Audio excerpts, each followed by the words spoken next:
Nama David Benavides kembali menjadi salah satu pembicaraan setelah sukses merebut gelar WBA dan WBO kelas penjelajah. Benavides ternyata tidak ingin berhenti di sana saja. Petinju asal Phoenix, Arizona yang juga Meksiko ini memiliki rekor sempurna, yaitu 32 kemenangan tak pernah kalah dengan 26 kemenangan melalui KO. Dan kini disebut sedang menyiapkan dua opsi pertarungan besar dia berikutnya. Yang pertama adalah pertarungan melawan Michael Chislak, dan yang kedua, jika semua berjalan sesuai rencana, adalah pertarungan super melawan salah satu petinju paling berbahaya di kelas penjelajah saat ini, yaitu petinju dari Australia, Jai Opetaia.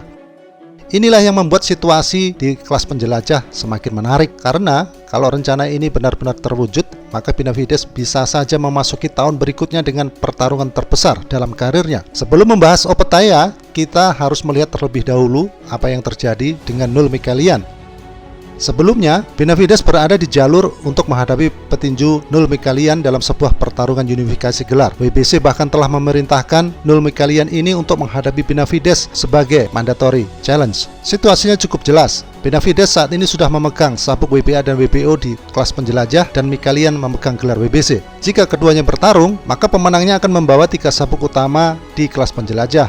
Namun, pertarungan tersebut akhirnya tidak berjalan sesuai rencana. Null Michelian justru memilih menghadapi Jai Opetaia pada 12 September mendatang. Pertarungan tersebut akan menjadi bagian dari laga Ryan Garcia versus Conor Benn.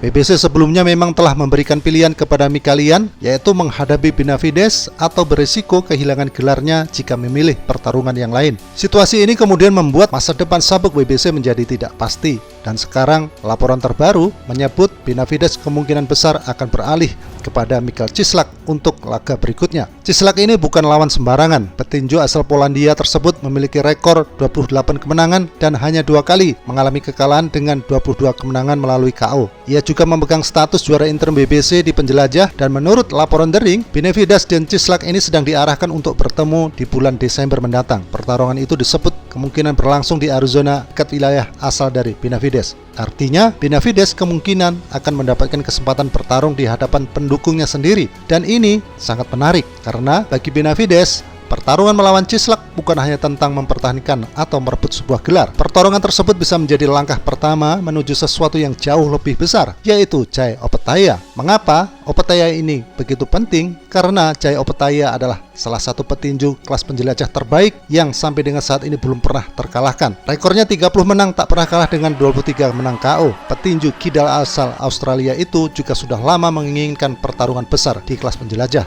Bahkan sebelum situasi terbaru ini muncul, Opetaia sudah beberapa kali menyatakan keinginannya untuk menghadapi David Benavides. Dalam sebuah wawancara sebelumnya, Opetaia mengatakan bahwa jika pertarungannya melawan Benavides datang, maka dia siap menghadapinya. Jadi sebenarnya keinginan untuk membuat pertarungan ini bukan hanya datang dari satu pihak. Masalahnya adalah bisnis. Benavides dan Opetaia berada dalam situasi promosi yang berbeda. Benavides masih memiliki hubungan dengan PBC dan promotor Samson Lekowicz, sementara Opetaia kini berada di bawah Zuffa Boxing, dan Zuffa Boxing sendiri memiliki kekuatan finansial serta jaringan yang sangat besar. Disinilah nama Turki Al-Alsik kembali muncul. Jose Benavides Senior, yaitu ayah sekaligus pelatih dan manajer David Benavides, mengungkapkan bahwa dirinya sedang berkomunikasi dengan Turki Al-Alsik mengenai kemungkinan pertarungan berikutnya, dan menurutnya pertarungan yang paling mereka inginkan adalah melawan Jai Opetaia. Bahkan ada pembicaraan untuk mempertemukan Benavides versus Opetaia pada akhir pekan Cinco de Mayo di Las Vegas, Amerika Serikat. Jika benar itu terjadi, pertarungan tersebut bisa menjadi salah satu pertarungan terbesar di kelas penjelajah, bukan hanya karena nama kedua petinju, tetapi juga karena gaya bertarung mereka. Benavides terkenal dengan tekanan yang tinggi, volume pukulan yang luar biasa, kombinasi cepat, dan kemampuan untuk terus maju sepanjang pertarungan. Sementara Jai Opetaia memiliki kemampuan tinju yang sangat baik, pergerakan yang bagus, pukulan keras, dan tentu saja pengalaman bertarung di kelas penjelajah sejak awal karirnya. Dengan kata lain, ini bukan pertarungan antara petinju yang hanya mengejar nama besar. Ini adalah pertarungan antara dua petinju yang sama-sama belum terkalahkan, dan keduanya memiliki ambisi untuk menjadi yang terbaik di penjelajah. Menariknya, ada satu rencana lain yang bahkan lebih besar, yaitu David Benavides melawan Alexander Usyk. Ayah Benavides mengungkapkan bahwa Turki Al-Alsik juga tertarik dengan kemungkinan pertarungan antara Benavides dan mantan juara tak terbantahkan kelas berat itu. Namun menurut ayah Benavides, pertarungan itu belum menjadi prioritas dalam waktu dekat. Mengapa? Karena Benavides masih ingin menyelesaikan urusannya di kelas penjelajah terlebih dahulu. Jika Benavides menghadapi Cislak di bulan Desember, maka kemungkinan menghadapi Jaya Opataya setelahnya, dan barulah pembicaraan mengenai kelas berat bisa menjadi semakin serius. Jadi rencana besarnya sebenarnya cukup jelas. Cislak terlebih dahulu, kemudian Opataya. Setelah itu kemungkinan kelas berat dan mungkin saja nama seorang Alexander Usyk ada di sana, kecuali Usyk sudah gantung sarung tinju. Tetapi sebelum kita terlalu jauh membicarakan Usyk, ada satu pertanyaan besar. Apakah David Benavides benar-benar bisa mengalahkan Jaya Opataya? Inilah pertarungan yang sangat sulit diprediksi. Benavides memang sudah membuktikan bahwa dirinya mampu naik ke kelas yang lebih berat. Pada Mei 2026, dia membuat kejutan besar ketika dia berhasil menghentikan Gilberto Zurdo Ramirez dalam 6 ronde dan berhasil merebut gelar WBA serta WBO kelas penjelajah. Kemenangan itu tentu saja sangat penting karena Benavides bukan hanya naik divisi. Dia langsung menghadapi juara dunia yang sudah berpengalaman di kelas penjelajah dan dia berhasil menghentikannya. Catatan tersebut membuat banyak orang semakin percaya bahwa David Benavides memang memiliki kemampuan untuk menjadi juara dunia di kelas penjelajah. Tetapi nama Opataya adalah tantangan yang berbeda. Opataya adalah petinju yang secara alami sudah lama bertarung di kelas penjelajah dan dia tidak perlu melakukan penyesuaian berat badan seperti halnya David Benavides. Dia juga memiliki pengalaman menghadapi petinju besar seperti Mairis Briedis yang dikalahkannya sebanyak 2 kali. Karena itu, pertarungan Benavides melawan Jaya Opataya akan menjadi ujian yang sangat menarik. Apakah tekanan dan volume pukulan Benavides bisa membuat Opataya kewalahan, atau justru kecepatan, teknik, ukuran alami dan kemampuan counter dari Opataya akan membuat Benavides kesulitan?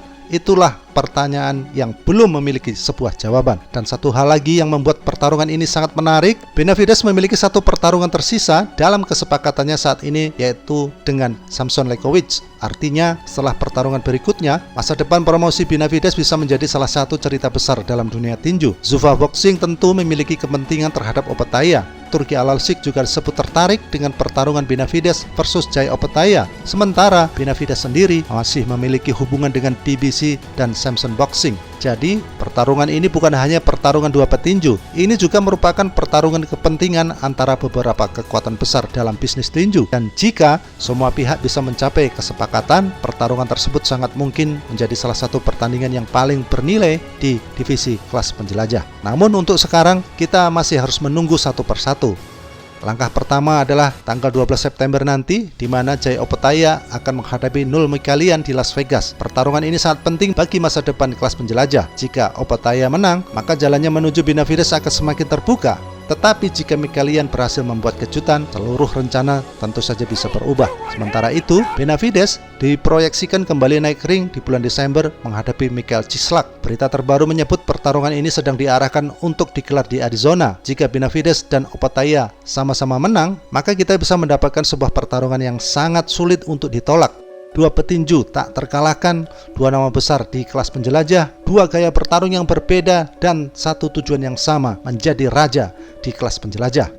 David Benavides sudah lama dikenal sebagai petinju yang terus mengejar pertarungan besar. Dari kelas menengah naik ke menengah super dan sekarang masuk ke penjelajah. Dia tidak lagi sekedar mengejar satu gelar juara dunia, tetapi dia sedang membangun sebuah warisan. Dan jika dia benar-benar berhasil mengalahkan Cislak lalu menghadapi Jaya Opataya, maka karir David Benavides akan memasuki babak yang jauh lebih menarik. Bahkan setelah itu, pintu menuju kelas berat tentu saja bisa terbuka lebar. Dan di sana sudah menunggu nama-nama besar seperti Alexander Usyk. Tapi sebelum berbicara tentang Usyk, David Benavides harus melewati dua rintangan terlebih dahulu, Michael Cislak kemudian Jaya Opataya. Jika semuanya berjalan sesuai rencana, maka akhir 2026 hingga 2027 bisa menjadi periode paling penting dalam karir El Bandera Roja David Benavides. Dan pertanyaan besarnya sekarang adalah, apakah David Benavides benar-benar mampu menjadi raja kelas penjelajah sebelum akhirnya naik ke kelas berat? Karena kalau pertarungan melawan Jaya Opataya benar-benar terjadi, ini bukan lagi sekedar pertarungan besar. Ini bisa menjadi pertarungan yang menentukan siapa sebenarnya petinju terbaik